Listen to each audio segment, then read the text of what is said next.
Hello, everybody, and welcome to the This Week in the Tech Boy podcast. We have so much to get into today. The OnePlus 15 has come out, ChatGPT Atlas. We got to talk about his creations, which is the convergent nexus of all of the Instagram kids. They all have these photographs, and they're all linked together by this one account, and it is his creations photography. Really interesting stuff coming out of there. And we finally got our first teen of the week, who's actually going to come on here, and we will play him at the end of the episode.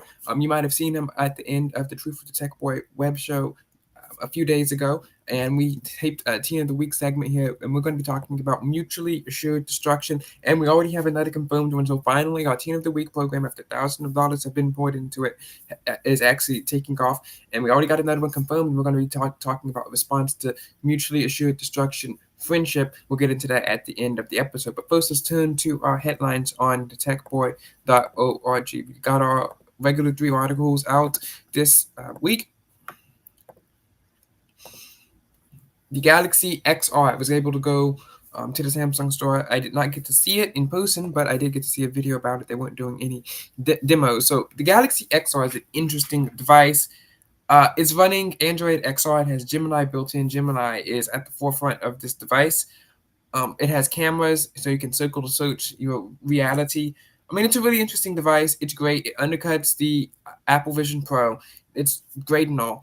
It probably has a great screen, decent cameras. You can watch it on huge display. But the problem is that I would like to see Samsung at least return back to the Galaxy Gear VR, which is when you put in your own phone, you put in your phone, you put it into the virtual reality headset and uses the processing power of the phone. And when they were doing these with the Samsung Galaxy S8 series, in fact, they were giving these out with the 360 camera accessories. This is at the peak of Samsung, in my opinion, because you had the active lineup, you had Samsung doing all of this innovation. You still had the Note lineup. You had the micro SD card slot. You had the headphone jack. This was at the peak of Samsung innovation. They were doing and trying anything and everything, but they weren't straying away from the key features. And if the Gear VR, it kind of feels like, the Galaxy XR, it kind of feels like that they're straying away from that, trying to become Apple, which I don't want them to become Apple. I want them to be their own company, because I believe that Samsung is better than Apple, and that Gear VR is where it's at. Because now think about it, if they were able to get a great virtual reality experience on the Galaxy S8 and S8 Plus, think about how much better they could do on the Samsung Galaxy S25, S26 Ultra series of devices. So much more powerful, has more chips in it. And I've gone hands-on with the Apple Vision Pro before, and I did like that game that you have on Android devices as well, where you just kind of break through the glass or whatever, you shoot a ball at it. I mean, it was pretty good. I got the highest score that the guy said that has ever been scored in that specific Apple store before. So, and that is a game on Android, which means that it's possible that you could port that application over to a virtual reality headset that's powered by your phone. Another alternative to this would be the glasses, like I know Meta makes some, but there's some other augmented reality glasses that actually use the processing power of your phone. What do they call it? X-Ray glasses and some other brands as well. They use the processing power of your phone. You can plug it into your phone, or it's wireless, and you put it in. It's only like $400 instead of $1,800. You can see a 200-inch movie right there on the display of your phone. Of course, you can see text messages. Some of them may have cameras as well. They have microphones, so you can go talk to your virtual assistant. And all of this is coming from off the phone, which means, one, you don't have to pay for a separate data plan or have to be on Wi-Fi like you have to be on this device. There's no SIM card, of course. You can walk around with it, especially if it's wireless, or if it's wired, maybe you can hide the cable because they're glasses, you can see through them. Unlike this, you can't really go outside wearing these face goggles, right, as Matt Walsh would say. And, glasses are normal. They're lightweight. And since they're powered by the phone, technically they'll have as long battery life as your phone can power. And this will actually be useful because it means buying a flagship phone or buying a phone with a 7,000 milliamp hour battery will be good, not just for map processing power and abilities, but for anything else. So it's an interesting product category from Samsung. I'm excited to see them innovate. I'm glad that it has Android support, which means you can download whatever app you want on here. The most interesting thing that I see on here is Google Maps. You can go to Google Maps and talk to Gemini and talk to Google Maps and have it navigate you around kind of like in a 3D experience. I think Samsung and Google want you to use this as more sort of a game or its own virtual reality experience, maybe get its own feel of a sort of thing instead of, looking at the map on your phone, because it is highly unlikely, and you should not do this, that you're going to wear that thing while you're driving. It's highly unlikely, and you should not do this, that you're going to walk around with that using it as navigation. I don't even think it has GPS built into it anyway, and there's no data on it, so you'd have to pre-download the maps onto its 256 gigabytes of storage. So I think this is a good step forward. Speaking of mapping programs, and I think this is something that we've had a problem with, is that in the early 1990s, they had these things called the virtual globe programs. As you guys know, I was voted in. They wanted me to focus on more spy content, so I'm looking for more spy software. And I think that core demographic or core equivalency that you should have for spy software, so that to be able to work offline and to be able to be reliable, because as you guys may have known, Snapchat went down. Snapchat went down, and a whole other sites, but this is a teen focused site. We only care about the Snapchat outage. It was horrible. It was a horrible 4 hours that teens had to go use TikTok DMs or something. I mean, it was terrible. I mean, it might as well have been the nuclear holocaust. I mean, you might as well have the country be invaded. High schools all around the world were just breaking down. People were falling to their knees, crying. An entire volleyball team lost 12-0 because Snapchat went down. But anyway, the internet went down, at least some parts of it, after Amazon Web Services outlets. Amazon Web Services covers about 30% of the country, and it not the country, but of internet traffic. So it's a very large service. It's the tech that is built, that most websites are built upon. And some websites, of course, didn't go down because it was only in apparently a small region, not in an entire region. So if you had your site, I guess, running on multiple servers, maybe you had one in the United States, one in Canada, one in Asia, it would have worked as well, because it did not fail. I'm trying to find a post about it. Yes, here we go. Of course, Senator Elizabeth Warren was upset about this. He said that, a company should not control all of how the internet works. Obviously, these people don't know how the internet works. If you had just used duplication, if you just had some backups, your sites wouldn't have gone down. Also, it's only 30% that is not a monopoly. There's some other cloud providers like Google Cloud, and most notably, sites like Google Docs did not go down because Google probably uses their own cloud in combination with Amazon Web Services as well. And some sites like Amazon still stayed up online as well. And it was only out, at least for me, for a few, hours. Reddit was kind of slow, but it still worked. Later into the day, it started working. Snapchat took some time to send, but it did work as well. As you can see on the image, no, there's no Snapchat image there, but I did post a Snapchat image online. But not as bad as people probably thought it was. I didn't really see any of the effects of this. The internet is fine, but she does make a good point that we shouldn't be relying on AWS. As I would take it high, we shouldn't be relying only on the internet, which brings me back to the globe programs, which is, we have seen globe programs kind of go down in proliferation. You had all these virtual globe programs. I'm going to show this on the screen to you. But now it's just Google Earth, which of course only works over the internet, which I don't think is a good thing, because if you're able to get these virtual globe programs to work in 1997, of course, not going to work over the internet because the internet physically was didn't have much bandwidth. I think that it would be good. We have a much better technology, much better software now. I mean, we can download entire maps databases onto our computers. I've talked about this multiple times, but with everything going web-based, it's really sad. And Chrome apparently has more lines of code than Windows. I'm not sure if that's true, but if that is true, I mean, that's even sadder, because it shows how much that we rely on our browsers. Our browsers are basically the only tool that we need, and that's why Chromebooks are now, I think, number 2 or number 3. You kind of trade off with Macs. Number 2 and number 3, desktop operating system. Of course, it's wildly crushing Linux, which, as it should. Linux is a horrible operating system. It has a horrible community surrounding it. And, I think it's really sad, because when we see some stuff like this, it really does not drive innovation. Our innovation is kind of shot because we think, oh, it's on the internet, it's fine. We don't really need to do any innovation here. But anyway, here is the article about virtual globe programs from Wikipedia, which is a decent encyclopedia. But again, I'd like to see it offline in an official client instead of Kiwix, because the official client, the Kiwix client, sorry, is not as good as the Encarta client, despite being 50 times larger. 100 gigabytes versus 50 gigabytes, and they didn't even have the national anthem in Wikipedia. They didn't. I don't think they had all the images in Wikipedia. I did an entire comparison video on that. You guys can go check it in the comments below. But this is a virtual globe software. This is NASA World Wind. I mean, look at how cool this looks right here. And I think some of the software from Encarta, actually, from back from 2005, 2009, still has not been matched yet. You know, the Encarta timeline, the Encarta statistics application, all of that just simple, easy in one application, instead of having to go all around and have to go to some website. Maybe you have to use some advertisements. It's annoying. And of course, if the website were to go down, like some of the websites did go down, then you're cooked. It's over for you. You can't really use it, and you have to go back to Encarta. Encarta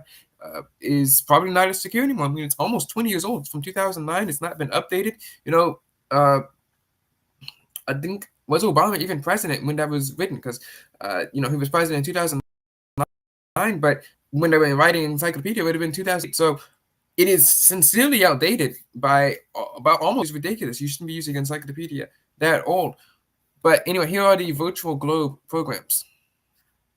So television, released 1993, and Microsoft released one in Encarta in 1997 called Encarta Virtual Globe 98, and then Cosmic 3D World Atlas in 2009, and then Google Earth in 2005, and then it all went away, which is really, really sad. And, I'm thinking about trying to find these old copies of programs, because, what programs will you need if you're trying to run your own detective agency, if you're trying to run your own spy agency, because you guys said you wanted software, and I'm trying to find good photo editors, to enhance the software. I'm trying to find good communication software, maybe, because I still have not been able to find any way that you can demodulate the radio signals that the Motorola talk about, or any other radio transceivers, like say the iSpy walkie-talkies, or just any, like a baby monitor, if you want to decode video with your SDR. I really haven't found anything like that, which is ridiculous. I mean, I know it's possible because they do it right there. I mean, it's in a box from Target. You see the box, you get the box, you can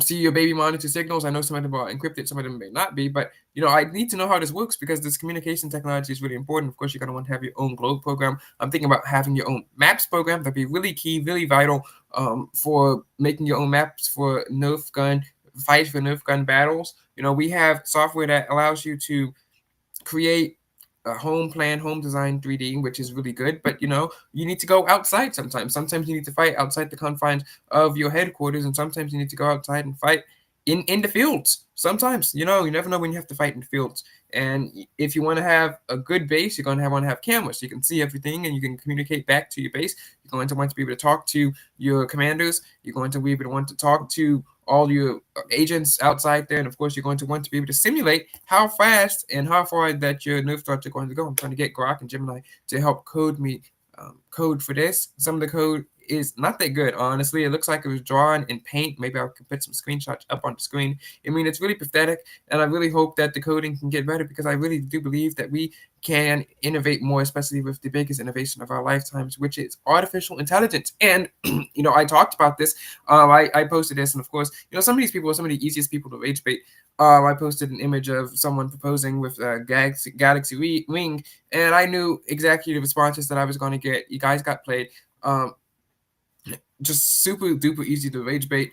Someone posted, someone added me to a list, and then they said that I should go get married, etc., etc. And then I made a video about that. Then they, of course, got outraged, and they boosted the video to become the number 2 video on the Truth to the Tech Boy channel. So SSA was proven right. It's been a great day for SSA. It's been a horrible month for text messages, but it's been a great prediction for SSA. We will prove once again, as China and Russia are trying to use Riz to infiltrate our high-tech career. Our high-tech CEOs. They're actually sending agents in there to try to go date people who work in the tech industry, and then send those secrets back to China and Russia. Who would have known? Who would have called it? I actually did back in 2023, calling it the nuclear power of the 21st century, and of course calling it a threat to national security. So once again, I've been vindicated. Once again, I've been proven right. And as a high school geopolitical analyst, I guess, that makes me that just really makes me right again. Not to be said that high school politics kind of transfers into real world politics. It's just a mirror of high school politics. Once again, as a high school geopolitical analyst, I'm right. That's great. But let's go cut over to the Odyssey boy. And well, not the Odyssey boy, sorry, rated.org. We bought that domain name after Squarespace messed up our domain. Rated.org. Zoe101. Zoe declared crush war. And when she declared crush war, I mean, she was brutal. Absolutely brutal here. I mean, bordering on illegal over here. I mean, I have been in multiple crush wars, of course. I've been in two. We're 1-0-1. We tied the Nika war, of course, because we didn't have enough time. The social media, we didn't have that at the time. Everyone was 1.5 years, maybe even 2 years older than us. So, I mean, we were really at a disadvantage. He was one of the most popular kids, and our war was essentially set to be a multi-year war with her going in to infect the younger grades, which means I had to go in and start fighting within the younger grades as well and kind of like stop the spread of the lies of the fake news that they were spreading, of course, so that, and this is my theory, of course, in the investigation, that they were spreading so that she would become the most popular kid in school. I was deemed a threat, which means I had to be taken out. It didn't work that way. And then, of course, the GCAM, JVN, etc. would last about 1.5 weeks. Ninth grade wanted to invade GCAM, and SSA was in the way, so they had to create a fake crush rumor so that would kind of distract me. Unfortunately for them, it only lasted a week and a half, so it means I was able to rebound, and GCAM did not get invaded. All this to say is that SSA has immense amounts of experience fighting crush wars. All right, our doctrine is to be extremely precise and, I guess, quote unquote violent and brutal. You could say, not like hurting anyone or doing anything illegal, though. We did kind of toy with the idea of bugging her table in 8th grade. We just didn't have a bug, and we were like, that might be technically illegal, so we decided against it. Putting a walkie-talkie on the table, who knows? Besides, she might have been able to find the walkie-talkie that's, a lot of money back in 2019. We cannot have our technological gadgets being leaked into the hands of our rivals. That cannot happen. It will not happen, and shall not happen. But anyway, SSA doctrine says to root it out, to go in and end it right there, to go 10 out of 10. Don't sit there and debate. Don't leave anything up to suggestion. Don't be like, oh, well, this might be true. Oh, well, this could be true. We're just going to leave it up. Be extremely direct. Say, no, it is untrue. It's fake. It's false. And then you go in and say that you're going to root it out and that you're going to destroy anyone who stands in your way. And you're going to make sure that the people who perpetrated this act of violence will be brought to justice. This heinous act will not stand. The lies will end, and you go to full war, a full-scale war, not mutually assured destruction, but just a full-scale war, ground war. You say, who's for me, who's against me? We're gonna make sure that these people are shut up, and that they're not going to spread these lies and rumors anymore. Of course, we have preemptive strikes as well, basically saying we are not doing this. That's why we have the Antichrist doctrine. We say teenage aging threat to national security. We essentially put it out there so that people can say, hey, he said this before. This happened. It's unbelievable. It also means that the attacks, either pro or anti-attacks, will not stand. They'll be like, we don't have time for this. He's going to be wholly against it. It's fake. It's not true. And that's essentially what our doctrine is, which means the people who try to stimulate a genuine crush attack are going to be deterred by that. They say, well, it's the doctrine of SSA to go in and destroy the people who stand against them, and it's also the doctrine of SSA to not engage in crushing behavior. So maybe it's not it would not be beneficial for us to do so. And then if they do so, then the threat is actually matched, It's not a false threat. It's kind of like a NATO, Article 5. An attack on one is an attack on all. That's why no one's going around and trying to invade Lithuania or something, because they know that the United States is going to wipe whatever country that attacked Lithuania off the face of the earth. That's essentially what, let's just say, the Crush Doctrine is. It's say, hey, look, we don't believe in this. We don't stand for this. It's a threat to national security, so don't even try it. And people are like, okay, we're not going to do that. We're going to just avoid that, and then we can focus on more important things like bringing you great content back in this time, or focusing on more important investigations. And if someone does try that kind of attack, maybe our messaging didn't work as well. They think, hey, this is the only way that we can do it. It's a war. We don't sit there and let it run around, and that's the only thing that we can focus on. We sit around there. No, we tried that back in 8th grade. Of course, we were very violent, but we didn't be able to. Not violent, but very forceful. But we were able to effectively build a coalition.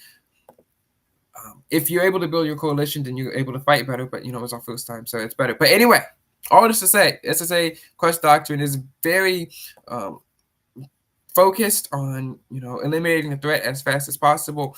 Leave no stone unturned. But even Zoe went further than this. Even Zoe went further than this. So let's talk about this episode. Zoe 101 has an episode about crush rumors where Zoe and the gang go to war like never seen before. Chase has moved to London and hopes to go meet Joey, but Zoe moves back to PCA. So Logan and Michael are assigned a new roommate, Jason Garrett, who attracts the attention of girls. And because he does this, they do not want him around because, he really attracts a lot of attention. Zoe, who basically likes Chase, and they kind of agreed to date, but they're not really dating anymore. Quinn, who has a boyfriend, and Lola, who just likes boys. No, that was Nicole, but I think Lola likes boys too. Lola and Nicole, they both like boys. They kind of swapped her around. Anyway, they come to the room not to talk to Chase and Logan, but they come to the room to talk to him. And then when he turns around, they're on the second floor. They can see all these kids swarming around the dorm complex talking about trying to get in and trying to meet him. Like he's basically having a press conference. He's like a king or president of the United States, and have all these people standing around and trying to wave at him. And Logan and Michael and Logan are not happy about this, especially Logan, because Logan is used to being able to get the dates. He's used to being able to get girls. He faces new competition. And even Quinn likes this kid, which is really weird because she's dating the most powerful man in the land, President Mark Del Figaro. And, I can get into this in my interview that we're going to play with our Teen of the Week at the end of this episode. But I truly believe that Zoe should have been president. This episode kind of cemented it for me. Zoe is a very nice person. She's wow, I sound like my interviewee from Truth with the Tech Boy. Let's cut to that. Here we go. Zoe is a very nice person. This is Jason Fricks on Debating Hazel. Just give me your stance on that. On Hazel, when you debated her about abortion. The thing is about this is, and I'll go ahead and say for the record, I've said it about 1,000 times. Hazel, I think, is a very nice lady. I think she's a very beautiful woman. I like her a lot. I think there's some good qualities. And you've probably seen me joke about them on live with Fab last night. But I'll tell you right now, one of the things is just, man, ultimately at the end of the day, I'm a Christian. I'm a strong. All right, well, you guys can go watch that entire short later. But that was really funny because I really sounded just like that before I started talking about Zoe, not Hazel. Anyway, back to rated.org. Anyway, I truly believe that Zoe should have been president. Zoe has lots of friends, but she can also be very forceful. She can unite a lot of people. In fact, in this episode, she was trying to do a favor train. She's able to get all these people to do things. She's kind of like a senator or a congresswoman. She's able to get things done, right? She's able to force people to her will, but she's also very friendly. She's very nice. She's very connected. Chase should have been a decent president, but I truly believe that Zoe probably should have been president. She would have been a great leader. So it's really sad that she dropped out for the sake of a friendship. I really think that, she could have not taken everything as emotionally as she could have to become president. And, Chase will be back. Chase will be back because, as you guys know, SSA is proven right. Riz can be used to fight. We've seen this multiple times. In fact, in the news with Russia and China, we've seen this in this episode where she goes thermonuclear on Logan. Well, this is not even the worst thing that Logan has done. Logan has done some horrible things. He left horrible voicemail for her brother Dustin. He's bullied people. He he's done some terrible stuff, right? And he just launches a fake rumor, and this is the response that Zoe gives to him. So Logan faces this new competition, and he, unbeknownst to Zoe and Jason, spreads a rumor that Zoe and Jason are dating. Now, this rumor is predicated on the fact that Zoe met up with him at Sushi Row for 45 minutes alone. So, Zoe is not president. She's not a political figure. She's not a spy or anything like that. So, I'm going to give her a little bit grace here, but that is not like applicable to state doctrine. I've never do anything like that. Now I could probably get away with something like that now because everyone knows that this doctrine, which has been blasted into them for the past 5 years, it's Antichrist doctrine, threat to national security, yada yada yada, etc. It's been blasted into everyone for the next 5 years. But Zoe hasn't been able to do this. In fact, Zoe, I'm pretty sure she's dated people in the past 3 seasons before, so it is not entirely infeasible that this could not have happened. I mean, it is totally feasible that Zoe could be dating Jason. It is totally feasible that Jason could like Zoe. Zoe is seen as a likable character on the show. She's played off as that. Zoe has dated multiple people, and as you can see, Jason is essentially surrounded by legions of fans, people coming in there trying to give him press conferences. And now, after this happens, for some reason, the girls all now start surrounding Zoe. I mean, I saw this insane scene where Zoe is surrounded outside of her dorm by about 20, 30 girls standing around, and she has to kind of make her own pathway. I mean, it was epic. It was epic. It was great, honestly. And these people, they're surrounding her, and she has to basically give a statement that she is not dating Jason, and then she has to rendezvous with Jason and hide. And then they find out that Logan was behind this, and the gang teams up together. Michael, Zoe, the girls, all the people except for Logan in the show, and they execute the finest strike that I have ever seen in my life. Now, I'm not saying that you people should do this, but they use the power of the media and the news. Most likely, it's because Logan is probably one of the most hated characters on the show. Even the reporter said he didn't like him in the Dustin episode. I think this is after this, so it makes sense.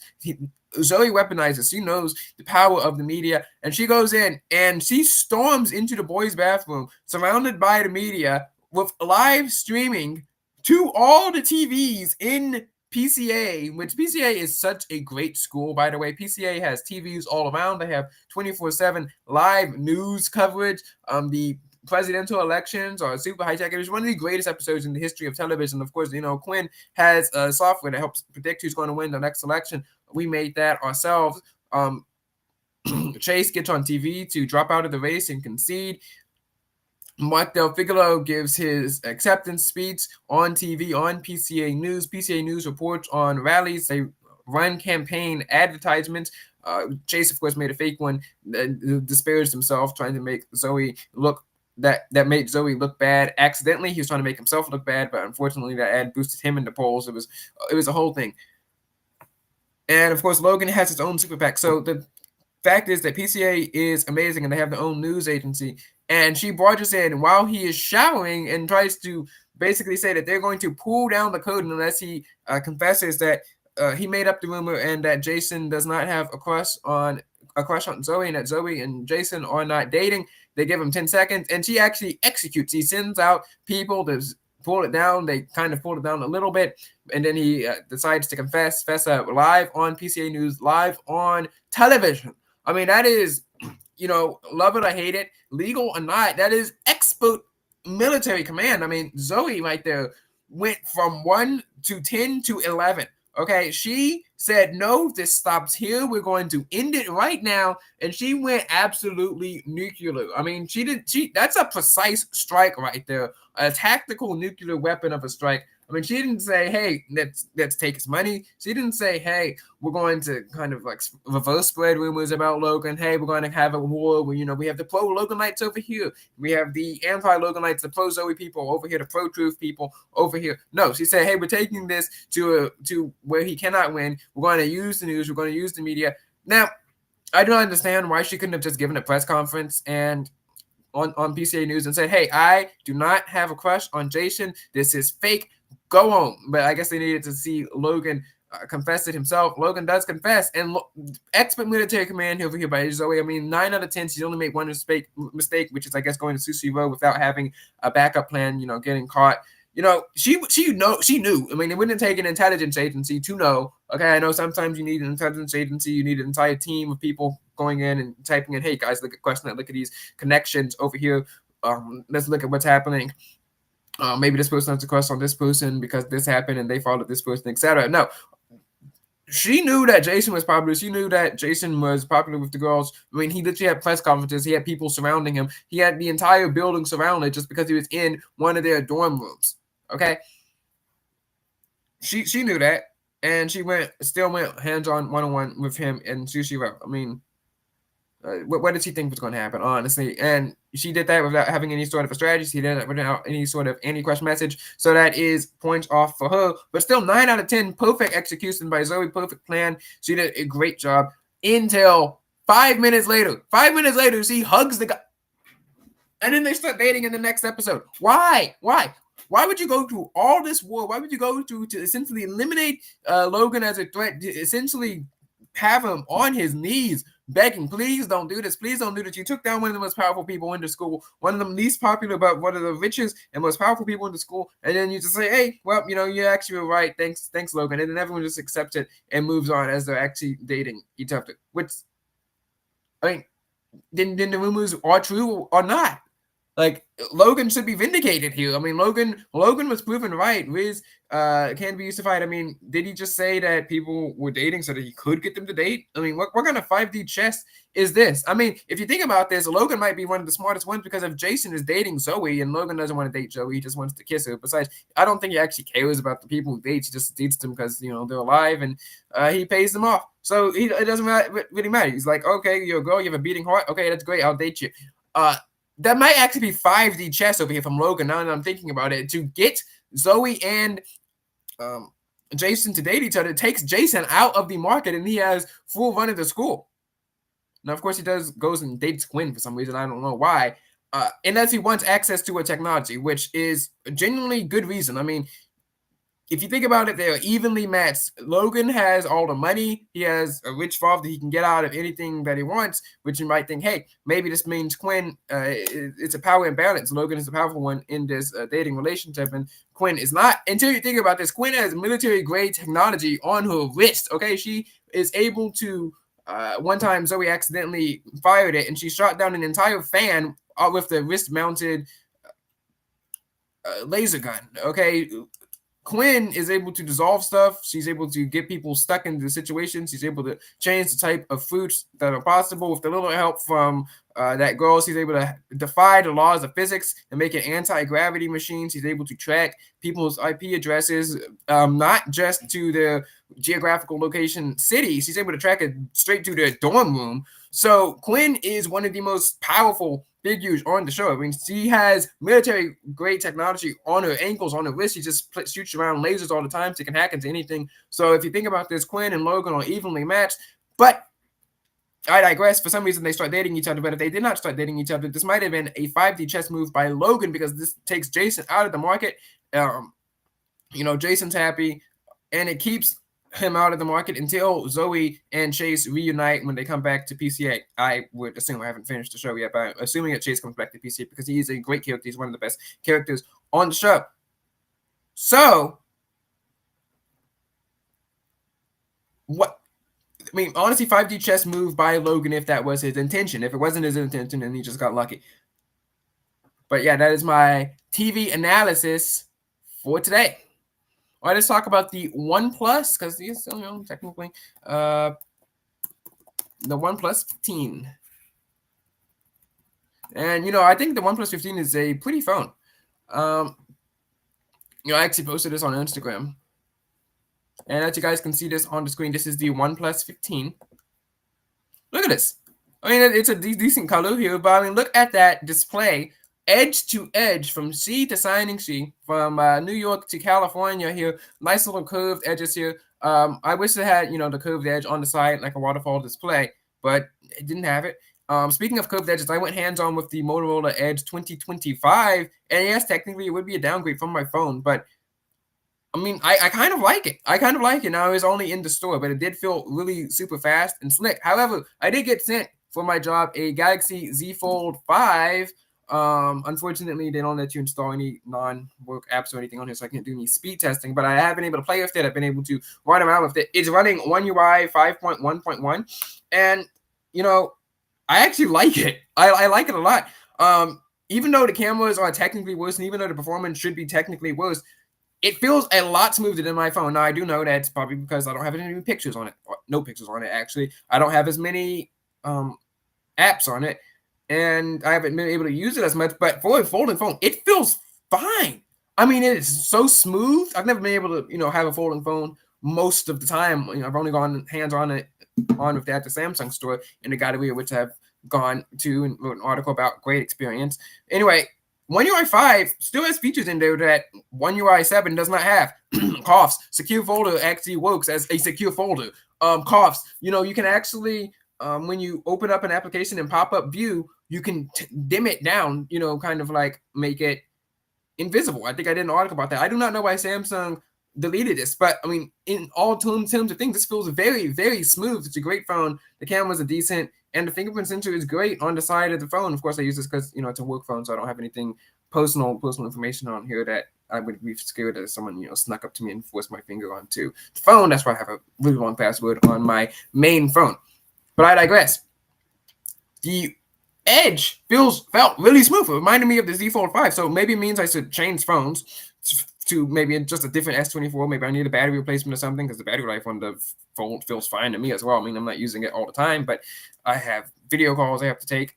I've been using it to check my email, and it folds in half. It is a tablet, so it has oodles more screen real estate. So screen on time for this phone is different than screen on time for the S24 Ultra. And I actually kind of like the more narrow display of the screen. And I also like that it has the in-display camera, under-display camera, which is great. But anyway, this isn't the Z Fold 5 show. This is about the OnePlus 14. But anyway, back to the Motorola Edge. Sorry.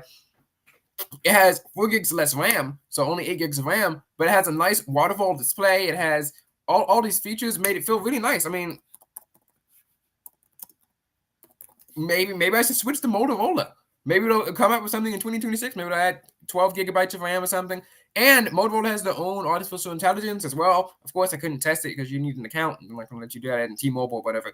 But it felt smooth. It has its own private space. And for some reason, I don't know why Samsung can't do this. They brought this in One UI 5 beta, but they did not put it into the stable release. I was not able to ever do this. They added multiple user accounts onto Samsung phones. They took that away for some reason. I want a guest user account on my phone. I mean, I know the Armadillo phone lets you type in a fake password and you open up a fake profile. I know you're not going to do anything like that. Maybe with some automation, you can do that. You can have a guest profile. You can let people play with your phone without having to get anything, access to sensitive information. Maybe I can have a work profile, like a totally separate work profile with a totally separate password, and then a personal profile, which would be great. Motorola, of course, runs stock Android, essentially. They have their own little skin, and it can do that if you want to. And you have your own profile. So you can have, your secure folder profile that Motorola has, and you have your regular phone, and then you can have a guest account and multiple user account. That would be great. Motorola, really good. We'll actually look into that phone as well. Anyway, this is the OnePlus 15, which equals 16, 6.78-inch display, which is, my phone is 6.8, so it's about the same. 50 megapixel camera, 12 to 16 gigabytes of RAM.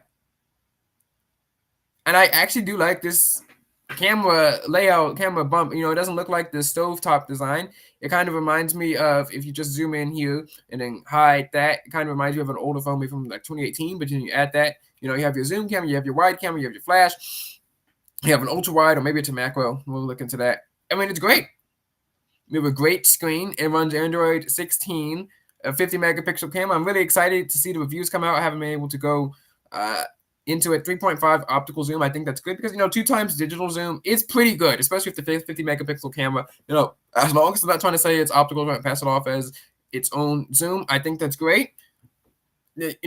When you have your regular camera, 2 times zoom comes about 6 megapixels. It's fine. It's fine, right? So I'd like to be fine with 3 times digital zoom and 3.5 times optical zoom. I'd like to see more companies do what Sony does, where you have the zoom from, I think it's 3 to 4.7, and the camera lens actually moves, so it's like an actual camera. so it actually zooms in. So 3.1 is not the optical sensor like on this phone here, right? You have your 3 times and 10. Yeah, that's 24. So you have your 3 times and 10 times zoom. If I want to zoom into 4, it's going to use the optical 3 times camera, and then it's going to zoom in digitally crop on 4. So this would make 4 times zoom photos a little bit better on the OnePlus. As long as the sensor is good, as long as everything else is good, it would be better than, say, a 4 times zoom photo on this phone. Of course, it doesn't have a 10 times zoom sensor, so it cannot zoom in to 100 times. That's one of the things, of course, that I'd miss on if I ever switched over to a full series device, which I mean, I might be considering because it's really big. I like to watch TV on my devices. It actually feels great for multitasking. Um, I don't do that much with my phone, but I do lots of video editing. I have lots of photos, of course. And think about how good of a display this would be for spy tech. I mean, we're going to get back into that as well. But I was talking about the virtual globe mapping software. And of course, you open this up, you can see up an entire map of everything that you want. I mean, it's great. I mean, it's great. But this did get me to considering, I'm talking about OSINT all the time. OSINT, open source intelligence. I have to use this because, sometimes you get people's names, but you don't get enough information to, talk to them or find them. Or maybe you need to do research on someone or something. And one thing I want to find is on Google Maps, if you search restaurants around me, of course, it's going to show restaurants around you. So if you want to find restaurants around your friend's house, you're going to even have to go to their house, like physically drive there to your house, and then like just click the restaurants around me button. It's going to show you the restaurants around them. Or you're going to have to zoom in on the map, go to their house, like digitally, zoom in onto their house, and then so around. And you might not see everything. I like to see some sort of geofencing. You can say, hey, I want to find, I know Shodan does this. You can find like all the cameras within the Houston area of a specific location within 10 kilometers. Should be in miles because this is America and we use miles, but whatever. Within 10 kilometers, you type in your command, you go show you all the cameras that are connected to the internet accessible over there and you can access them. Right, it's really good to see if your building is connected to the internet. If your building has cameras that are connected to it. But I digress. I really like to see something like that for maps. You type it in, you say, hey, okay, boom, this place. I want to find within 2 miles. I want to find all the restaurants around here. I want to find all the car dealerships around here. Maybe it even has some natural language processing. And using some of these offline programs, like these virtual globe programs that I was talking about, just have this really cool factor because it's working offline. It's doing all these great things. This looks like it has ads, so I'm trying to show it without the edge. Let me restate it. It looks like it's doing all these great things. It just has a cool factor. I think we need to return to the cool factor. And I think I downloaded one, but it's in some sort of weird file type like games used back in the 90s. So I have to kind of convert it or use some sort of, it's like Adobe AIM or something like that. Not the instant messaging, but something different. And I'm trying to find other things as well, like good photo viewers, good video viewers, good video editors too. I mean, I edit all my videos on my phone because the video editors on there are just so much better. It's an AR file, yeah. The video editors are just horrible over here on Windows, or at least the free ones. DaVinci Resolve kind of feels slow to me, and it's very confusing. It's overkill for what I need. I'm not trying to color grade. I'm not shooting a Hollywood movie over here. Premiere Pro, I've used that before, but it costs money. I actually liked it. Once I got the hang of it, Premiere Pro actually felt fun to use. It was easy to use, snappy. Oh yes, the stupid map chart creator that I downloaded from Softtonic. Yes. So I've been looking around Softtonic so I can find more software to review because we have over 500 articles on this website. I mean, I need to pump out new things every day, and I can't just be doing Samsung press releases. Okay, I am not Samsung's PR. They don't pay me to do that. So I'm trying to find all these programs. Also, you guys voted to have a more spy themed company. I promise you guys that as long as I'm alive, there will be a spy themed article or video coming out next week. Because I've been doing great work over on Truth with the Tech Boy with these interviews and getting these kids to come on. I mean, it's actually great. We had Jason Fricks come on. He was great. The Hazel comment was just it was so funny. I was like, no hate. I'm extremely pro Hazel. And then we also had Christ Conservative come on, and he's going to come on later today.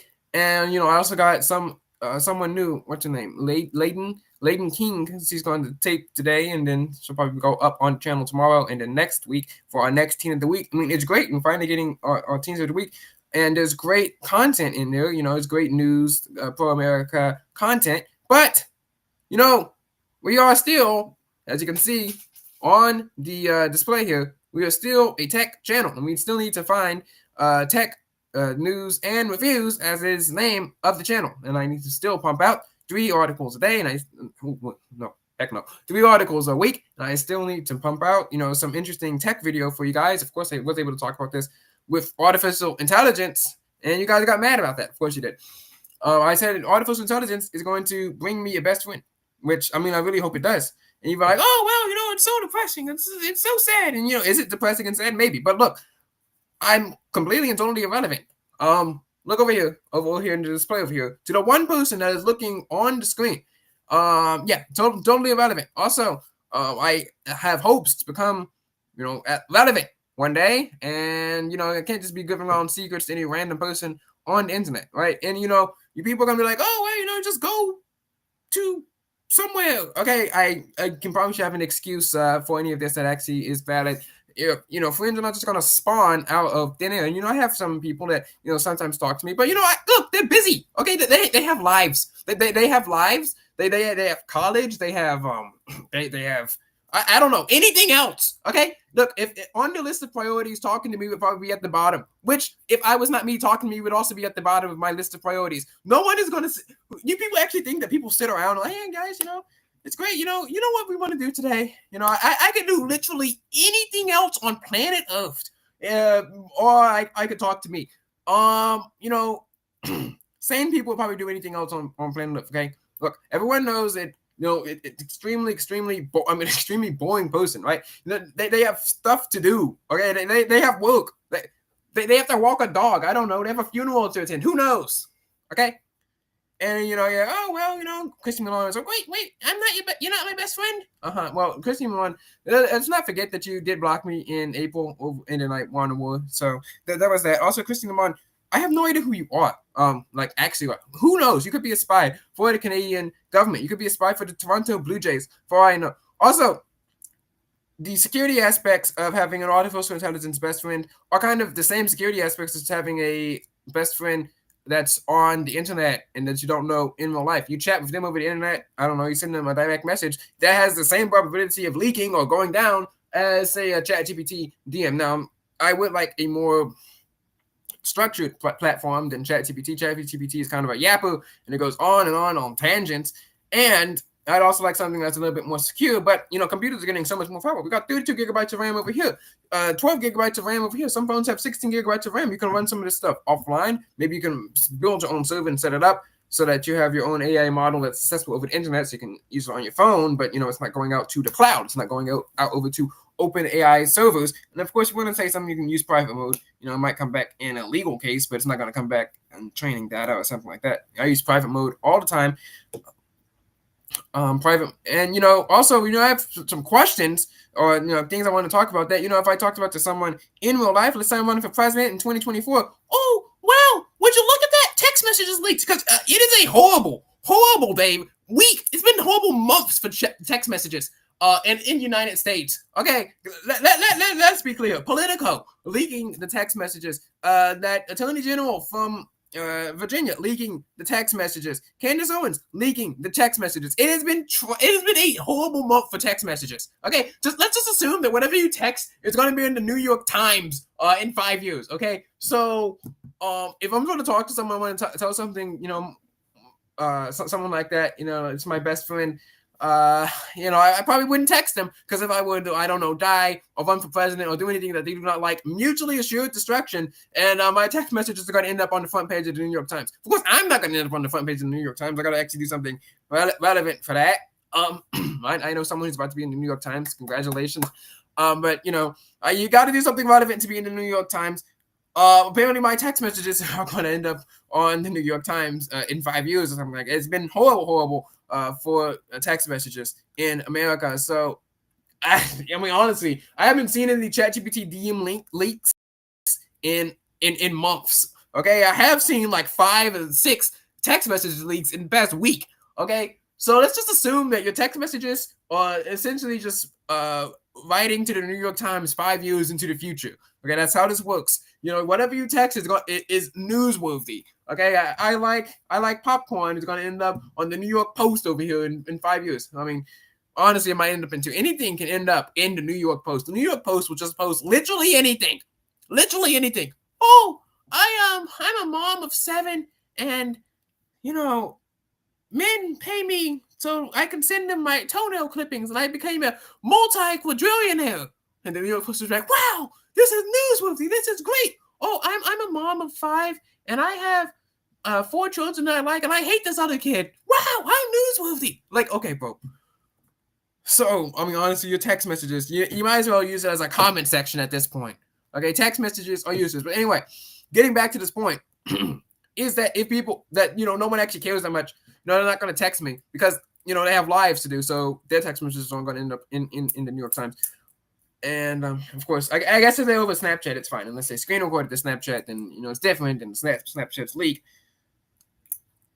And that would be horrible. Okay, so it is the same security risk. I mean, if we talk about this having a IRL best friend versus artificial intelligence best friend, here are the pros and cons of IRL best friend. Of course, you can talk to the IRL best friend in real life over the phone. I guess you can't do that with ChatGPT. You can, of course, I guess, hug them or something. Shake their hand, pat them on the head, take a picture with them. Though, I mean, I could probably figure out a way to take a picture with an AI avatar. We'll work on that. It's not like I have anything else to do. I guess if you talk to them in person, you have reasonable deniability. So you say something ridiculous to them in person, and it might not leak. Now, what if you text them? Whatever, it's going into New York Times page. Now, the downsides of this is, they have stuff to do. They're not going to be always online 24/7. They could leak information to you. They could leak information leaks, and also, you actually have to go out there and find one. And it's gonna spawn out of the ground. Okay, this isn't mobile. Hey, just no, that's not how this works. But the benefits of artificial intelligence, it should be online 99% of the time, offline then 100% of the time, unless you have a power outage or something. You can talk to it about whatever you want. On the offline models, you can talk to it about whatever weird thing that you want. If you talk about something weird on ChatGPT or something, if you have a weird question, you might end up on the front page of a police report. The downside is, of course, they're not real. They could change the service at any time, unless it's offline. And it would be harder to meet them in person. You can't take a picture with them. And, some people might think you're weird or whatever. But people already think I'm weird. So, I mean, okay, I'm weird.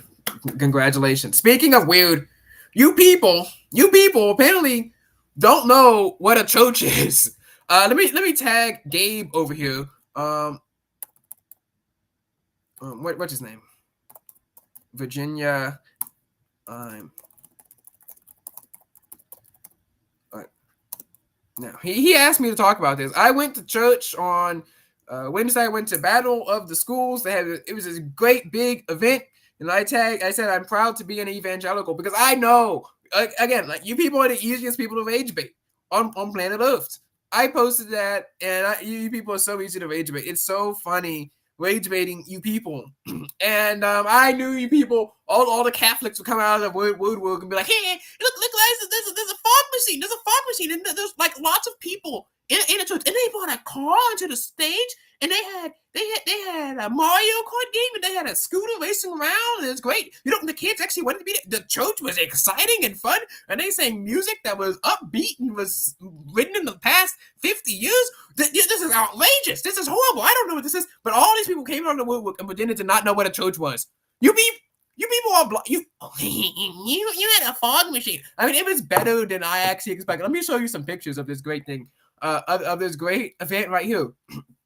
Like, yes, is some of it scripted, is some of it fake? Yes, they brought a car into the freaking stage and had a fog machine. Everyone knows it's fake. But once you get past the fakeness, I mean, it's great. And they sang great songs, actually. The songs were, songs are great. I actually liked one of them that they sang here. But let's look at this video here.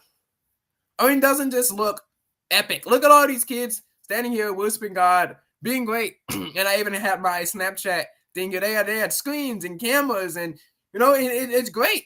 And, this is what your offering money is going to. And I think that's a really good thing. And apparently these people are, what is this? What is this? Is this a church? Oh, my goodness, you look like you're at a party. Oh, okay, bro. Let me see if I can show you some more images on the screen. They you know, the easiest people on God's green earth to rage bait. You're so predictable. So predictable. I mean, it's ridiculous. I think I rage baited you people again. They're asking for the lock screens of your lock screen, your home screen, and your last photo. And guys, look at what I showed as my lock screen, home screen, and last photo. Yes, we rage baited you people again with the Lexi photo. Let me say this again. I'll say it once. I'll say it a million times. And also, this was posted on October 23rd. The date and year is from the 30th post. It's not even from that time. Anyway, you got Lexi Rito. This is probably why Jasmine Crockett blocked me. Yes. Anyway, also, for some reason, I'm losing in a poll that says I'm not pro-woman. Everyone knows I'm pro-woman. Okay? I literally have an article online that you guys can go find about me defending Isabella Maria de Luca. I'm the most pro-woman. This is the most pro-woman person I've ever met in my lifetime. Okay? Everyone knows that I'm pro-woman. I'm losing 69 to 30 or something like that. I mean, it's ridiculous. And they were like, if you're pro-Lexi, you're not pro-woman. No, Lexi first. Lexi is great. You should be pro-Lexi. Anyway, let me see if I can find you these images here. And yes, here we go. We got the I did a live stream. Let me see if it will play. Yes, here we go. Here we go. And I'll show you the second live stream as well. I mean, I thought it was great. Look at this. They brought Mario Kart onto the stage. Look at this high-tech stuff over here. And then, of course, you have upbeat music. I'm gonna have a seizure. What is this? What is this? I can't believe it. I'm gonna have a seizure. I'm gonna have a seizure. Oh, it's coolness. There's nothing cool like this. Oh, is that a church? Yes, it's a church. What do you think this is? My bedroom? I couldn't even recognize this. You know full well that it was a church game. We all know it's a church. Okay, you're just being obstinate. Okay, you're like, my church doesn't have fog machines. And I take this to you burn incense in your church. Okay, that's basically a fog machine that just smells good. And you people are like, yeah, I like church because the kids were excited and jumping and they look like they were having fun and we can't have that. No sir. No, sir. That's why 70% of the children, or whatever the book has, 2/3, I think that's 67%. Okay, guys, let's clip that. Let's get this. No, 67% of the children, drop out of church because didn't feel. Anyway, yeah, okay, fine, doesn't feel whatever. Okay, facts don't care about your feelings. What does matter is that they're having a good time as long as they're worshiping Jesus, which I'll say it was interesting, it was good. I did want to talk to people, but once again, you need to have an angle, right? Yeah, you can't go around and be like, hey, okay, what you okay, you can't just go around running around like that. Okay, that's not how this works. You need to have an angle, and if you don't have an angle, then it's over. Let me see if I can show you the live stream. Hopefully it plays.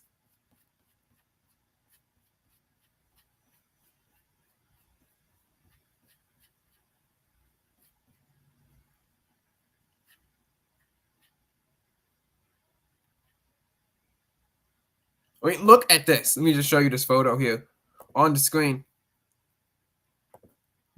Aura right here. Absolute aura. Does this say Jesus? Look at this. Absolute aura. So cool. Okay, bro. Okay, bro. What is this? 1620 American. I do not know what he's on, honestly. What do you want? What is this? No money. Fog machines is why you don't date. Okay. That's yes, here we go. Here's the live. No, wrong live stream.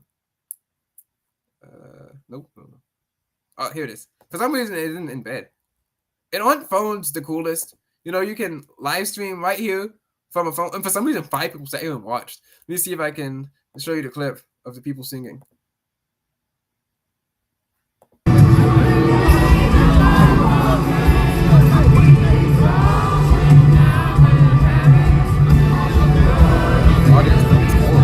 Oh my gosh.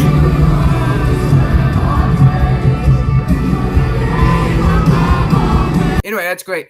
Um, and anyone who has a set of eyes and who can see can obviously see that that is a troch. Okay, now you might not, you might be against it, but come on, people, ridiculous, absolutely ridiculous. You come up with brand new scandals all the time. You can't come up with any real criticism. So you're like, oh well. Yeah.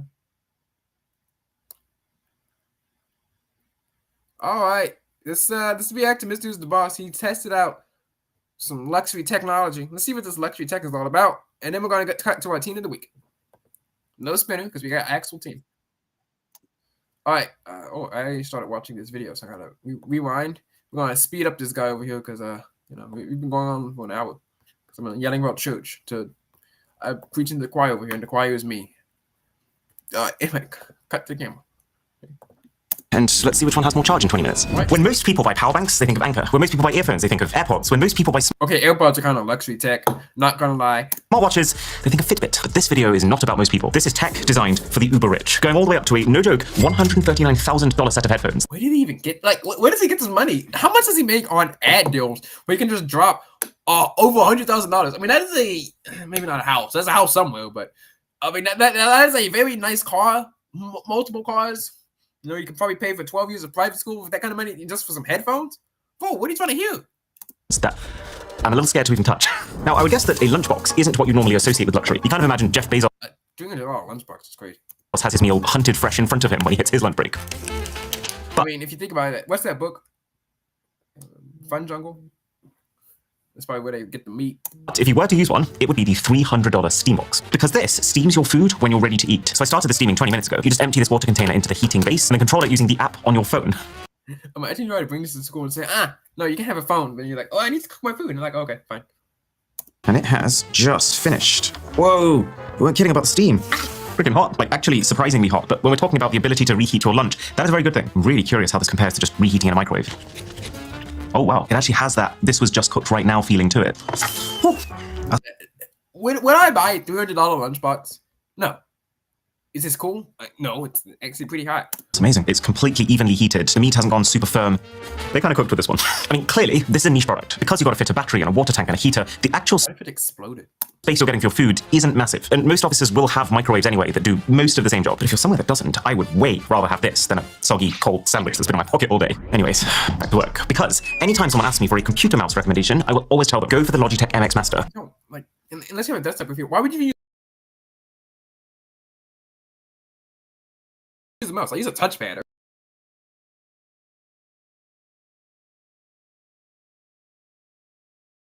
Sorry, 120. Thought I was sick. Who pays $100 my phone for that? So I am fascinated to see if $365 can buy you something even better. It's probably not even the most expensive mouse in the world. I mean, you can have a mouse made out of pure gold or whatever. I mean, I'll give it this. It is definitely a more indulgent unboxing experience. It comes with its own real leather mouse mat. I would hope so. I'd also hope that the mouse gives you $200 cash back. And then the mouse, which completely matches it. It's a lot of space for such a small product, but I guess that makes it feel even more exclusive. Whoa, The thing looks like I got stepped on. It looks like a football. Thing's freezing cold to the touch. Which is thanks to its gold tone plated solid aluminium. That's just like the most elaborate way of saying it's not actually gold. Send it back. I do really like the way it looks though. This looks like a shoe. There's full grain French calf leather on top. Kind of has a direct correlation between how much you're being charged for something and how many words are used to describe its leather. Actually a little bit strange to hold. The mouse is completely symmetrical, which It doesn't look like it would be really good for mouse stuff. It just looks like a centerpiece. Like it's... No. It's good in the sense that you can use it with your left hand or your right hand, doesn't matter. But kind of makes it a little awkward to use with both for me. It just doesn't cup your hand in the same way that something tailored for that hand would. So if I go to here, Logitech have absolutely mastered. It does not look like a good mouse, honestly. All right, let's go on to the next product. No. And then this is the pen itself. A pen for a step. Whoa. There you go. VM Hover Pen Future. Hey, this reminds me of that pen that could, translate languages and had a dictionary in it from Kids Corner. Of course, I was able to test something like that. It wasn't a pen, but it was a little scanner. See that at the very least they provide the ink. And then this is the pen itself. Is it tech? Okay, you're not gonna catch me going around reviewing, I don't know, dog toys or whatever. Now, if someone wants to pay me, heck yeah, I will get on the floor and pretend to be the dog and test out the dog toy for $20. Okay. So there's a couple of unique things about this guy. The first is that it's convertible. So this is the fountain nib. Let's open up my dream journal. You do have to clutch it a little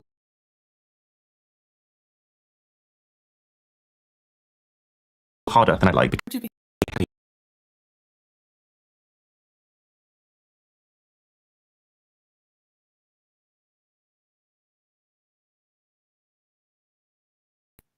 The fountain nib for the rollerball.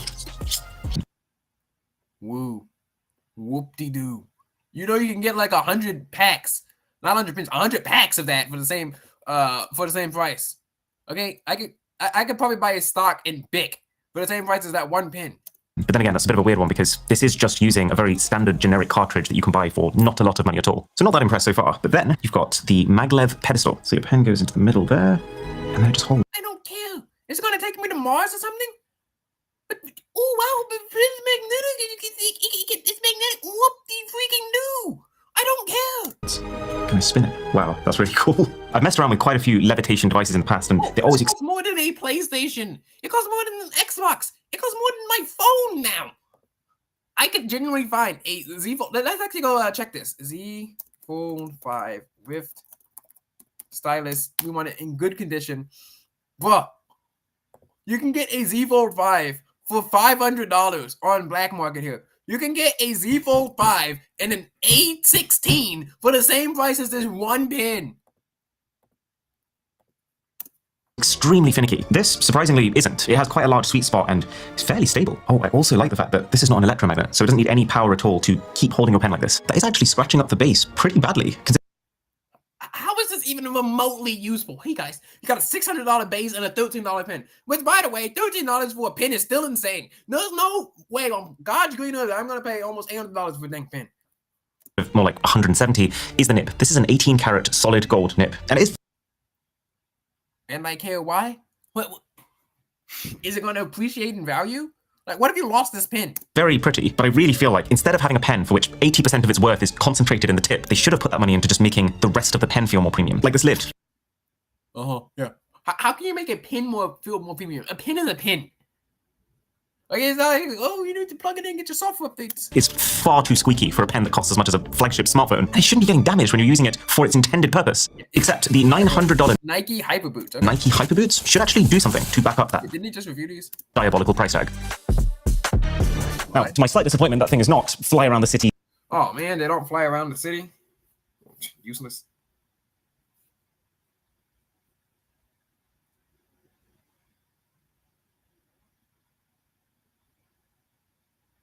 I have to check something. Sorry, guys.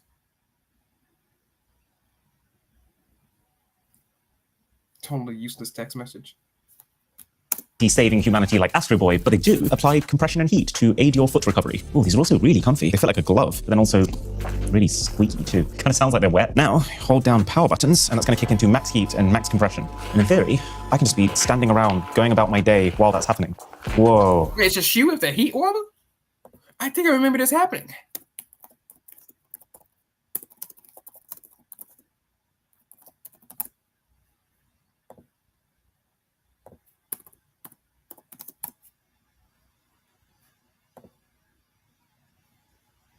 Yes, the Tech Foot.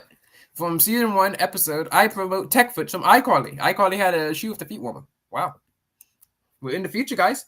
Nickelodeon was right. Okay, a couple of very immediate thoughts. It's a lot louder than I was expecting. It's also a lot more powerful than I was expecting. Random TV just in the background.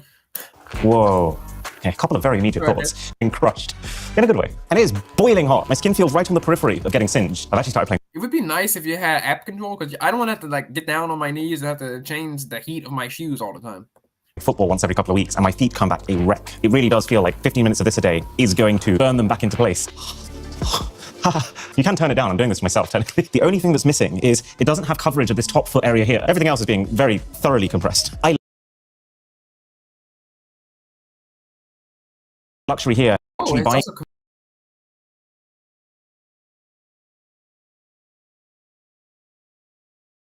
way to spend your hard-earned $900 though. The Extreme 28 150 transit bag. I must have been through 30 of the top-rated backpacks at this point, trying to find the perfect ones to recommend in my EDC videos. Why is it $900? Does it come with a laptop installed? But value has always been a key factor there. I thought it was that bag. I was gonna say, oh my gosh. So it'll be interesting to see what a bag that doesn't have that limitation looks like. I would like to make a statement. I'm in love with this bag. It feels It's boring as heck. so phenomenally premium to like touch, to squish. Like, It costs more than a couch. How much do couches cost?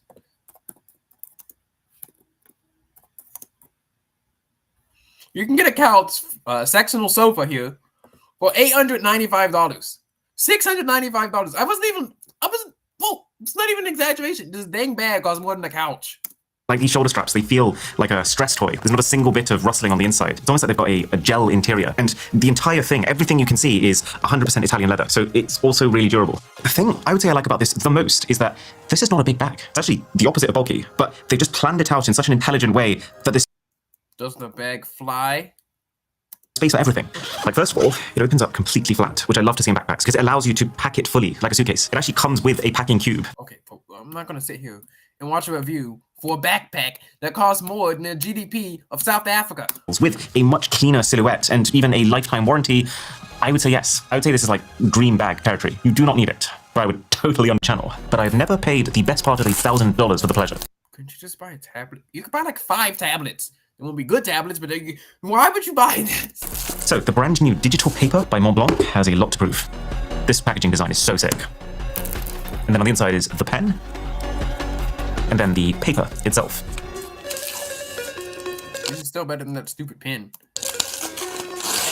Actually a pretty big deal. You know, Montblanc is often considered like the Rolex of physical pens. You can easily spend hundreds of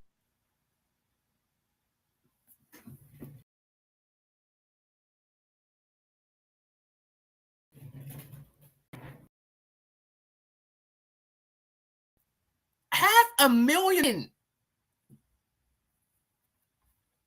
Well, who in their right mind is paying $500,000? Well, this pen costs more than the salary of the President of the United States. If the President of the United States wanted this pen, he would have to work a year and a half, use all this money to buy this one pen to sign some bill or something. And he couldn't even eat because, they have to pay for their own food. What is this?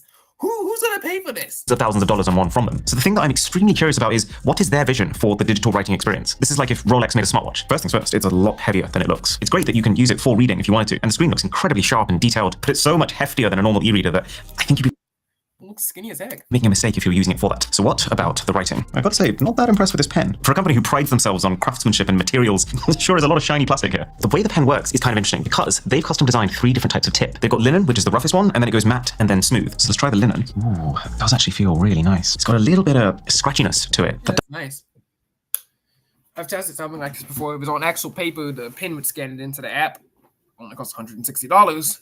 Does make it feel a lot like dragging a pen across paper for pen. Some S. I really like these videos because they show me companies that I may not have heard of. And hello, Gabriel. Just got through roasting you and your horrible takes on what is and isn't a church. I should start a documentary called "What is a Church?" and run around and interview people. And famously, when I was in 6th grade in Bible class, I was the only person who knew the correct answer because I heard a bunch of sermons on the radio. So, again, proving right. Also, church is boring, whatever. Your takes are horrendous. Your takes are absolutely horrendous. They're horrible. And, this is probably why all those text messages are going to get leaked. I cannot text this kid. You come, I want a wife and 30 kids, and I'm going to keep them in a cave for 50 years, and then I'm going to let them get out, and then they can go get married to the other family who lives in the cave for 50 years, and they can all get married to each other, and then your takes are trash. Okay. Anyway, back to the video. There's no reason on God's green earth that anyone should pay this much money for this.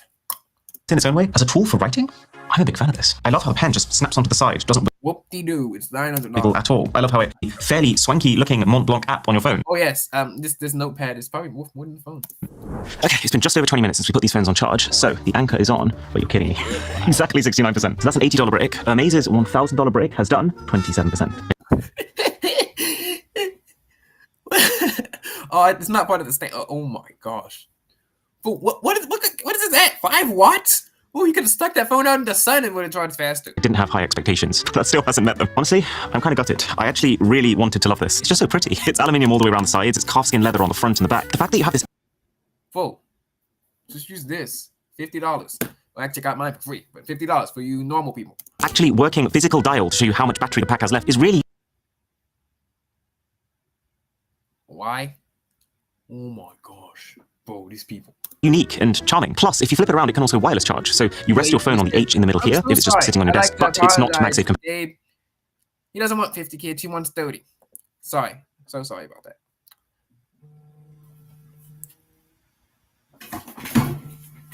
Sorry. Left? No. Okay. Okay. 7:30.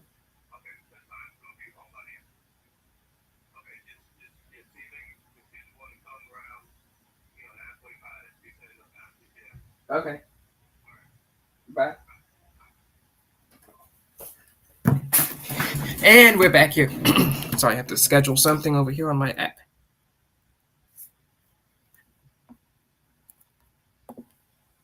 Compatible, so it's going to be super inefficient. I just feel like power banks specifically are such a function-first product that you would have to be crazy to trade having nearly 3 times the charging speed and about 6 times the battery capacity. Every product that's been on this list has been crazy. So aesthetics. It's still going to take up the same volume in your bag either way. So would I choose to carry this even if it was the same price?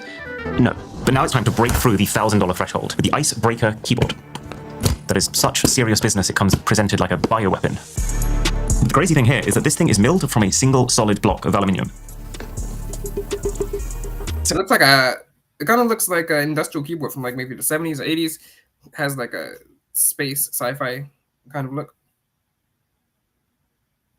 As expected, the weight of the thing is immense. Like, it almost makes me want to recheck the load-bearing capacity of my desks. First impressions are kind of nice. I love the lighting. It reminds me of a MacBook too. Also, this kind of looks high-tech. Kind of looks like maybe some sort of console that you'd set up.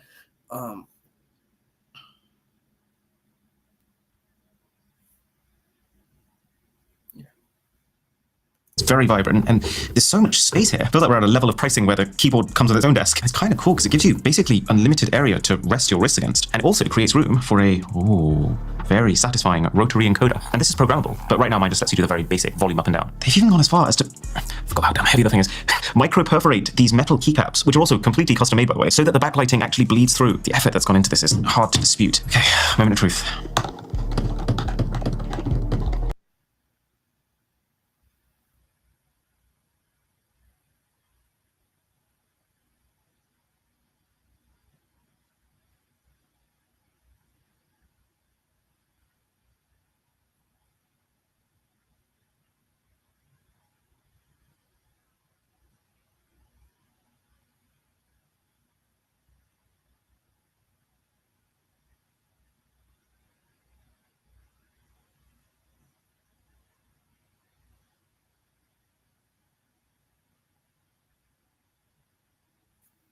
All right. Yeah. I don't like it. The slant is too steep for me. It feels like a stretch, and every time you press one Wait, are there no keycaps? key, part of your finger keeps touching against the key directly I beneath don't it. know And what you're typing. Okay, well, what is this? I'm expecting it to have a really unique metallic thunk, but in reality it feels quite ordinary. My hands are particularly sensitive to non-ideal typing conditions, and this is one of them. The $1,699 grey alter ego case. For what? Your phone? Oh, just buy like 2 separate phones. Oh my goodness. Little concerning that the insert is upside down. It's a small thing, but it's an indication of a lack of attention to detail. Hey you guys, look! It's the upgrade to the bikini of phone cases. It's like a crop top. It's the crop top of phone cases over here. Wow, man, it's like those stupid swimsuits that have all those holes cut in them for some reason, but then they cost like extra money. Genius by the designers over there because, you know, they don't have to actually use extra fabric. It's so smart. Yes, I am absolutely. You know, he comes after my faith, and you know, he believes that we should have crusade. So I'm just doing an attack back on him. It's like an attack on one is an attack on all, like we said in Article 5 of NATO. You know, like we talked about, you know, attacking people is a good thing to do. Like, you know, with the anti-cross attacks that Zoe executed on Logan, SSA endorsed that. SSA, of course, would endorse, did those things ourselves. Personally, of course, nothing that borderline on illegal. But, you know, he attacks, so I'll attack first back. You know, it's really sad. I really care about the blind community, and I do believe that Gabe is blind for thinking that, you know, he couldn't identify a church in a clearly stated image. I also think that some of these other people are blind as well. Like, what's that, you know, that white guy that, you know, I always go back and forth with. You know, they're talking about how Hillary Clinton in, I don't know, look like Sydney Sweeney or something like that. And no, let me tell you, Hillary Clinton does not look like Samsung Sweeney. You people are blind. She's mid. Okay, what's wrong with you people? You all need help, and I pray that your eyes work better every day. All right, anyway, back. So the thing that captivated my attention all those years ago was this is the most expensive phone case It's covering nothing. What? I've ever seen, and yet it has the Imagine least. you focus on the family, and you're plugged in or something. You're like, hey guys, I was walking down, into the mall, and I saw these phones out with these in minus cases, and I want to talk to my kids about how they shouldn't use in minus cases on their phones. All women are mid to you, shaking my head. Look, we can neither confirm nor deny that statement. As you guys know, we have a phone policy of not ranking people unless I want to break the policy, then we can rank the people. Now if you'll come on stream, we'll take a picture and we'll put you into the application. But anyway, you messed up my focus on the family thing here. So quiet. Material. And yeah, we have seen a couple of cases more recently that have also jumped on this. See guys, what is this? What is this? Oh, I'm gonna pay $80 for this. The bikini phone case. Bandwagon, but this is the original. And it looks kind of cool. I mean, I do like the fact that there's a cutout for the Apple logo, but they've kept it in their very sharp, angular style. But okay, like who's gonna pay this? No one. The only reason this is on iPhones is because only iPhone users are dumb enough to buy this thing. wow, that is not nice to hold. Some part of me was thinking it would feel really freeing to not have a case covering every surface of your device, but it actually feels like some sort of medieval slow torture device. But at the very least, it should be pretty protective. This is made of 2 slabs of titanium that are screwed together and then layered onto a softer thermoplastic sheet, which is what stays in contact with the phone. So the titanium is the exoskeleton, and then the plastic is what's absorbing the impact, which means we have to do something that I don't really want to do. Luxury phone case versus normal phone case. So this was a $10 first thing that comes up on Amazon kind of deal. Each case has the same phone and a brand new version of it inside of them. Normal case. 3, 2, 1. Oh. And now the alter ego. 3, 2, 1. It's a very strange feeling being more worried for the case than the actual phone. So do we have any damage on our standard phone? Yes, some. Although it's not significant, but more importantly, the phone is completely unlocked. Fair enough. And so actually, the uber expensive case, I would say has fared worse. The phone's fine on both, but there's very obvious permanent damage in every corner of this. Yeah, I mean, there's nothing on it. Or even companies that are fashion brands more than they are tech brands. But now it's time for an official Apple product. The Apple Watch Hermes edition, which is actually really strange. I had no idea. Horse, only appeal. Also used as a coffee table book. There's the base of the speaker, which in itself is already super weighty. All right, we'll get back to this next time because we got to cut to our teen of the week. We finally got a teen. Let's go, guys. And let's cut over to the teen of the week. And we're going to be talking about mutually assured destruction. Get married, have children, Ave, Maria. Who's Maria? Anyway, let's share the screen. Oh, yes, Maria from SSALTW. Forgot about her. The Great War. Yeah, well. I'm not getting married, not having children.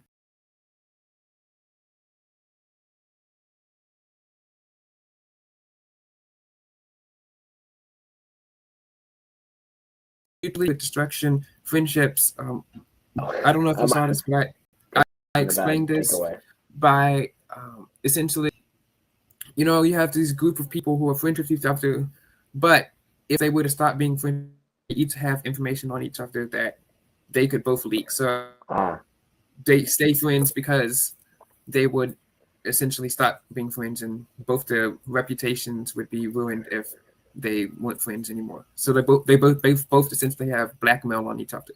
Okay. And I did some polls on Reddit after that episode aired, and saw that a substantial amount of people actually have some of that. This might be put onto the screen afterwards. So have you seen anything like that, or have you noticed that? Absolutely. Being in public school, especially around the people that I'm around, there are 100% mutually assured destruction. Now, I am a big theater kid. I'm not afraid to admit that. In fact, I just quoted Hamilton, so that'll probably tell you about how much of a theater kid I am. So a lot of that space is dominated by women. That space, there is a lot of toxicity, especially among girls' friendships and things like that, I've noticed. Absolutely. I mean, that's essentially where I came up with the term. I was looking at this group, a clique I was kind of allied with. If you guys go read the SSA LTW book and web series. You guys know the links, and you guys know that GCAM was the number one organization in the school that the agency was aligned with. That's where I came up with the term mutually assured destruction friendship. And just like there was a group chat leak over, I guess, 2 weeks when this airs, I was saying if this group chat were to leak, that would be kind of funny. They each have information on each other that, if it leaked, would be disastrous for both sides. I really haven't seen that with males, but I don't really know if men have large friend groups, at least as much as women do.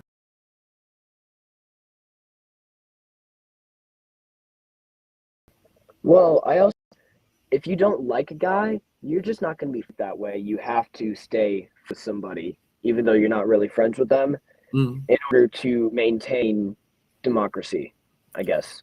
I mean, yeah, that kind of does make sense. You have, especially in the scope of student elections, that's one of the things that I'm super interested in. I'm actually putting together a presentation to present about the history of student council to my old high school. I was asked to present for history club. Okay. But, I'm really big into that. I've made software to help simulate it. I wrote a book about my experiences in it. I've run for a student council twice at separate schools, one in a Christian school and one in a public school. And I just think that women, or like girls, tell the secrets to other girls more than men do. Do you see that in schools? Yeah, absolutely. And not just that, but girls will also try to find out as much as they can about somebody in order to have dirt on them. And I'm absolutely not saying this about all girls. Mm-hmm. I'm just saying the typical teenage girl is going to find some dirt. One of them has a falling out with their friends. They're going to go and dig up as much dirt as they can and hold that ready as a weapon. I mean, exactly. So you have all the iMessage chats. That might be why Snapchat is so popular, because the messages delete. I mean, I should look into that. They also seem to be a lot closer to each other than boys are with each other. Like, they go hug each other in the hallway. They'll go, for some reason, if one person needs to go to the bathroom, half the class needs to go to the bathroom. And they'll be in there talking to each other. So do you think it's more extreme on both sides? So if they're in a good period of time, if they're in a good relationship, they're going to love each other like at a 10. But if it's a bad time, they're going to hate each other at like a 0. But for boys, it's more like 5 to 7. Yeah, I would say that a lot of that is that you're absolutely right. Girls do usually have bigger friend groups. Mm-hmm. And that's usually because they're able to express and, I guess, process their emotions better than most guys are. Mm-hmm. And that's just how women are wired. That's just a fundamental difference between men and women. That men are going to be more recluse, more leaders, and women are going to be more emotional and are going to be better at processing all of that. So that means that they're going to be able to have more friends, but at the same time, they're not going to want to just take off and leave those friends because of their social status. That most guys aren't really going to care. Some guys will, absolutely. But most guys are not going to care much about where they lie socially. All right. Girls, yeah. All right. Two more questions on this topic, because I really want to get into this. Let's say that you are a male who's running for student council president or something like that, and you're running against a girl. What would your strategy be, knowing that the girls have some sort of competition with each other? They all have dirt on each other, but they're all super close with each other. Maybe there's 2 factions. What would your strategy be? To that, I would say I'm not going to go and look up dirt on somebody. Mm-hmm. If one of my supporters wants to do that, I cannot honestly say that I would stop them. But if I'm not going to be the one to instigate that, and I'm not going to tell anybody to go do that, because I think that's wrong. But a lot of girls will just have those issues with each other already. So if one of those girls' enemies is going to go leak something, I can't do anything about that. I honestly think I wouldn't really have to. So you're saying you would just let them let it play out, let them fight amongst each other, and then you just take the extra votes? Yeah, so I would say I'm not going to do anything to try and demean her or like push her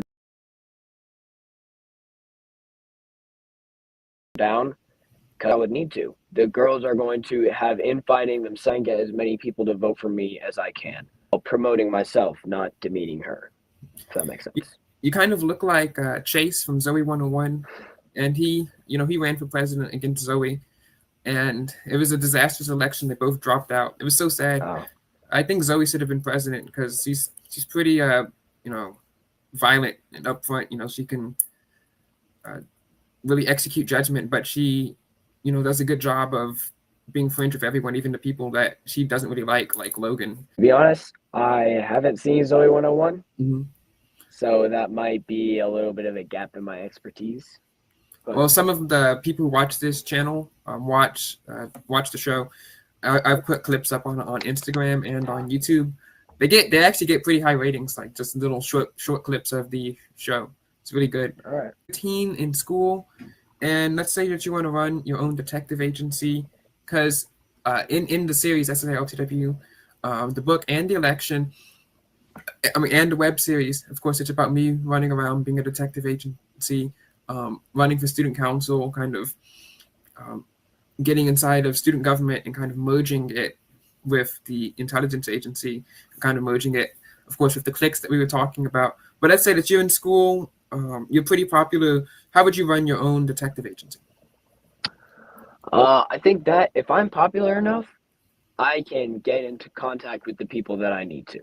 So if I'm like, when I think of popular, I think of everybody knows me, but I also know everybody. If that makes sense, I know at least a couple people in every genre. Like I know, I'm not gonna get into that, but yeah, I'm gonna know a lot of people. Friends and this person's to know.